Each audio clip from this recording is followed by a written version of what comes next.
Elle a sursauté quand elle m'a vue. Elle savait tout de même que c'était ma mère, et elle savait que je n'étais plus en prison. C'est moi qui devais plutôt être surprise si l'Éternel ne m'avait pas révélé son plan. Ils ont traversé devant moi sans un mot, et ils sont entrés. Mon cœur battait la chamade, parce que je ne savais pas comment elle était venue, avec ou sans. Elle pouvait venir comme ça et réussir à l'achever. J'ai bondi sur mes pieds et je les ai suivis. J'ai trouvé le mari de ma mère en train de poser des questions à mes neveux et à une maman, cousine de ma mère, qui était là. Je regardais les mouvements de Joël. Elle semblait être là innocemment, mais en un coup d'œil, elle pouvait frapper fort. « Seigneur, révèle-moi ce que je dois faire là. Je ne connais pas son plan, donc je ne sais pas comment le parer. » Il y avait parfois des prières qu'on fait sans sens, tout simplement parce qu'on ne prend pas le temps de poser la question à Dieu. Il se passe quoi? Je réagis comment? C'est qui mon ennemi? Je prie comment? Pendant que je parlais, il m'a fait me rappeler le rêve que j'avais fait. Et dans ce rêve-là, juste quand j'étais sur le point de me réveiller, j'avais vu Joël essayer d'entrer dans la chambre de maman et lui donner de l'eau à boire. Je ne pouvais plus me souvenir si maman avait bu ou si quelque chose s'était passé. Mais il était clair que c'est par là que Joël voulait passer. Elle allait seulement passer sur mon corps avant d'arriver là-bas dedans. Comme ils parlaient encore, j'ai traversé là où ils étaient et je suis partie me mettre juste devant la porte. En fait, c'était une salle où les visites étaient interdites, donc normalement ils n'avaient pas la permission d'entrer. Joël surveillait mes mouvements du regard, mais moi, je n'arrivais pas à lire sur leurs lèvres. J'ai tout de même vu le mari de ma mère disparaître un moment. Avant même que j'aie eu l'idée de ce qu'il demandait, je l'ai vu revenir avec le docteur et j'y ai compris qu'il était allé négocier la permission de la voir. Mais pourquoi? Quand on demandait l'argent, il n'avait pas réagi. Maintenant, à 22 heures, il se souvenait qu'il avait une femme. Je les ai interceptés. « Docteur, que se passe-t-il? » « Votre père veut voir maman. » Lui-même a d'abord été surpris. « Je ne suis pas son père. »« Non, bien sûr, mais elle, c'est ma mère. Je suis Maïra. » Je me demandais si elle lui avait parlé un jour de moi.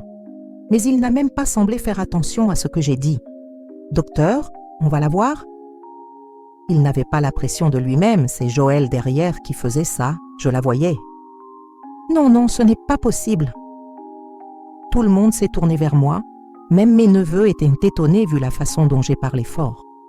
« Je ne vous comprends pas, madame. » Il m'a montré sa carte. Elle porte le même nom que lui.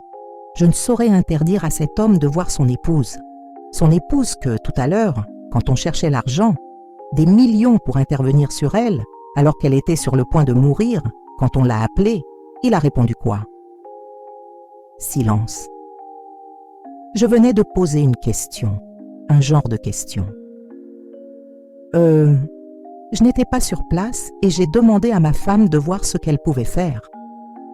Ah, docteur, vous avez entendu, non? Voilà sa femme. Qu'il laisse maman se reposer.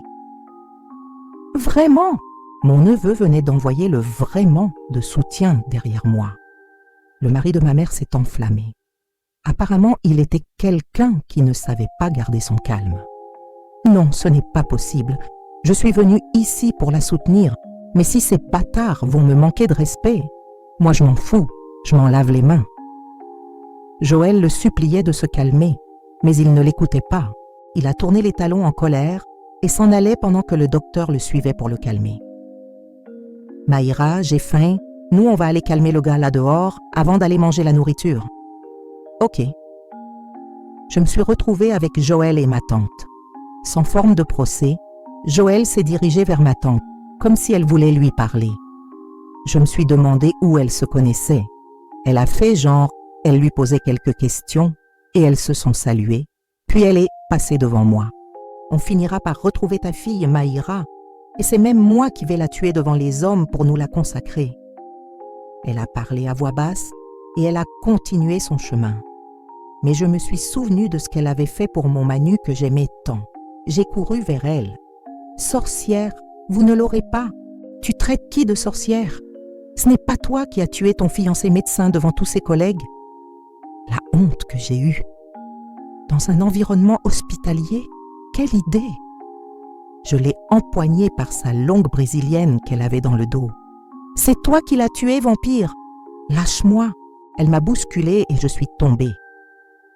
Quand je me relevais pour revenir à la charge, j'ai encore revu l'image où elle donnait de l'eau à ma mère et quelque chose m'a dit « La fille ici est en train de te distraire ». Je me suis relevée et je l'ai vue invoquer, mais elle ne savait pas que j'avais changé de maître. Je marchais avec un Dieu capable de déjouer le plan de l'ennemi sans effort. Au lieu que je cours vers elle, j'ai plutôt couru vers la chambre de maman, pour rien comme ça, juste dirigée par quelque chose. La porte de la chambre était ouverte, pourtant personne n'y entrait, à part les infirmiers. La tante n'était plus dehors.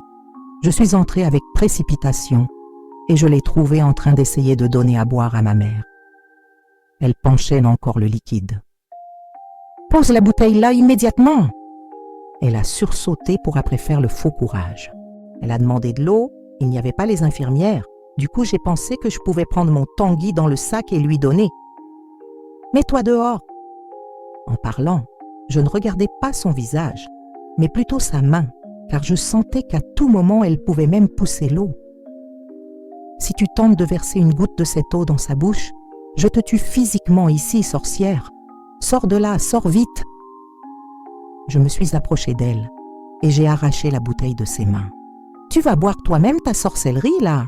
Donc tu étais même avec elle. » Quand je voulais tordre sa bouche pour qu'elle boive, elle s'est débattue et voyant que j'étais physiquement plus forte qu'elle, la bonne femme a disparu. Elle est sortie comment? En courant, mais elle a disparu. Disparu une fois, hein? Si elle courait, elle serait dans le couloir en train de courir, mais aucune trace de personne. Vous avez croisé la tante à la porte. C'était mes cousins, ils revenaient de l'entrée. Non, personne, elle est peut-être partie avant nous. Si c'était même vraiment une tante, c'était à voir. J'ai veillé sur ma mère comme ça pendant près de 2 semaines. Je faisais tout ce qu'il y avait à faire, oubliant moi-même mon état de santé. Je ressentais tellement de culpabilité envers elle et envers tous ceux contre qui je faisais ma sorcellerie que je faisais même plus pour me dédouaner. Finalement, elle s'est réveillée et peu à peu, elle a repris ses facultés.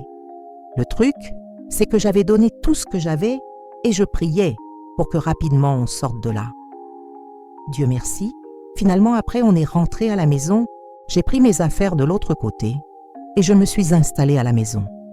Ceux de la famille de maman qui venaient de la voir me découvraient, car apparemment, elle avait caché mon existence à plusieurs. Ils étaient à chaque fois émerveillés que j'ai grandi au point de financer son opération. À la maison, on préparait à manger avec les sous qui venaient d'Europe par ses sœurs. Et c'était ma tâche. Le soir, j'étais épuisée, mais je réussissais quand même à lire ma Bible et à prier pendant près d'1 heure, ce que nous rendions difficile quand j'étais de l'autre côté. On embrouillait les cerveaux des gens avec des pensées, des coups de fil. La tentation de regarder son téléphone même pendant la prière, mais connaissant ça moi-même, je déjouais tout ça. L'Éternel m'avait donné pour instruction de prier à des heures fixes, et même si je n'y arrivais pas toujours, je faisais de mon mieux pour m'en sortir. Maman a commencé à aller mieux. Elle me parlait déjà et marchait déjà un tout petit peu. Je ne comptais pas rester chez eux indéfiniment, mais je ne savais pas non plus comment j'allais vivre sans argent, sans travail. Chaque jour, je priais et je demandais à Dieu de pourvoir dans ma vie, car sans argent, même les missions dont il parlait, je ne savais pas comment j'allais les faire. Je ne savais même pas quand ça commençait et quand ça finissait l'affaire de mission. Mais un jour, j'ai eu à cœur de discuter avec maman. « Maman, je dois te parler. »« Ma fille, je sais. » Ça m'a surprise. « Tu sais quoi exactement? Que tu as beaucoup de choses à me dire. Quand je te regarde, je vois le poids que tu portes et je sais que tu es ici pour un but. Je voudrais d'abord te dire que j'ai fait beaucoup de choses dont j'ai honte. J'étais assise sur le fauteuil à côté du canapé où elle était assise et elle m'a tendu la main. « Viens là, viens t'asseoir près de moi. » Je me suis levée et je suis venue près d'elle. Maïra, le tort ne te revient pas, quel que soit ce que tu as pu faire ou ne pas faire, quel que soit ce que tu as pu devenir. Quelles que soient tes erreurs, la faute me revient, ainsi qu'à ton père. Tu n'as jamais eu l'encadrement qu'un parent doit à son enfant. Je savais bien que ton père n'allait pas y arriver quand je l'ai quitté, mais je n'avais pas le choix. J'ai voulu te prendre, mais ils ont refusé. Mais je devais partir, car j'étais très malade. Et ma famille a cherché, et on accusait ta grand-mère. Du coup, j'ai fui en te laissant, et je te demande pardon. En finissant sa phrase, elle était déjà en larmes. Et moi, je n'arrivais pas à retenir les miennes. Ma vie avait vraiment été bizarre, et papa même regrettait d'avoir écouté sa mère. Je m'étais sentie seule tant de fois, j'avais manqué de conseils, d'amour parental. Papa m'aimait, mais il ne savait pas prendre soin d'un enfant. Une maman pour m'apprendre le bien et le mal, la pudeur, les valeurs qui distinguent les vraies femmes, je n'avais rien. J'ai pleuré ce soir-là contre elle. Pardonne-moi mon bébé, pardonne mon bébé. Quand je me suis calmée, je lui ai parlé. Maman, je t'ai détestée, je t'ai haï plus que tout, parce que j'ai souffert seule avec papa. Je ne savais pas quoi faire, je ne savais pas ce qui était bien même quand j'étais tentée entre le mal et le bien. Papa n'était pas là pour m'aider à prendre mes décisions et finalement ça a développé une rancœur terrible en moi. Je me suis ouverte à elle et je lui ai raconté ce qui s'était passé à Libreville et même ce qui s'est passé à Yaoundé avec grand-mère. Maman, tu n'avais pas tort. Grand-mère était une reine très puissante dans le royaume des ténèbres et elle m'avait envoyé chercher ta vie. Et j'étais contente de te sacrifier parce que je t'accusais de m'avoir abandonnée dans ses mains.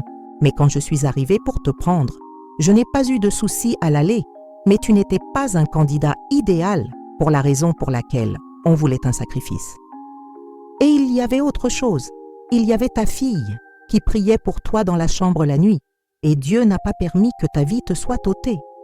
Maintenant, ils ont envoyé quelqu'un d'autre après que j'ai eu des problèmes. Pays, je sais ce qui s'est passé. J'ai lu dans les journaux, j'y ai vu à la télé, et je me suis tenue responsable si quelque chose avait lâché dans ta tête. Mais non, rien n'a lâché. C'était programmé dans notre monde, mais je ne suis pas là pour qu'on parle de ça. Maman, il faut que tu pries pour récupérer ta famille et ta vie. Il a décidé d'en aimer une autre, au point de me traiter de sorcière, de m'accuser de vouloir le tuer, de venir dans ses rêves le nourrir, moi. Je comprenais bien ce qui se passait.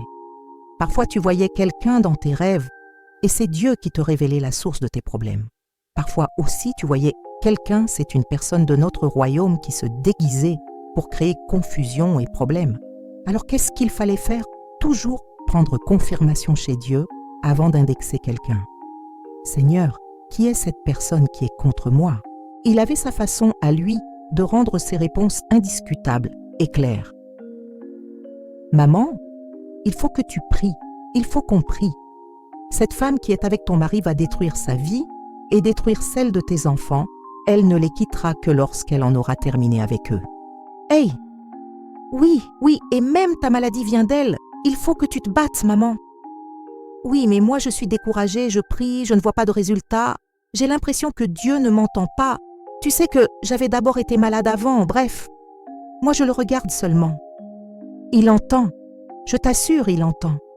C'est ce découragement-là qui fait que nous, on vous gagnait souvent parce que nous, là-bas, on ne se décourageait pas. Regarde, moi j'ai échoué ma mission avec toi, mais ils ne se sont pas découragés. C'est un combat permanent jusqu'à la fin des temps. Mais où est la force? Je suis malade et fatiguée. Oui, mais même couché, prie et crie à Dieu. Regarde dans la Bible l'histoire de Daniel. Il avait demandé quelque chose à Dieu et Dieu avait envoyé la réponse. Mais le prince de Perse, elle, a bloqué. Il y a des prières qui sont exaucées, mais nous, on est là pour empêcher que la réponse n'arrive. Il faut être dans le combat constamment, jusqu'à ce que tu vois que ce que tu as demandé, tu l'as reçu. Elle était restée tranquille, comme si elle dormait. Et moi, je me suis levée, je suis sortie. Le lendemain, avant mon réveil, elle était déjà dans ma chambre avec sa canne qui l'aidait à marcher. « Maïra, lève-toi, je suis prête. » Quand j'ai ouvert les yeux, elle tenait un papier à la main où étaient nés marqués ses sujets de prière, et elle avait l'air d'avoir repris des couleurs. Elle était prête pour la guerre.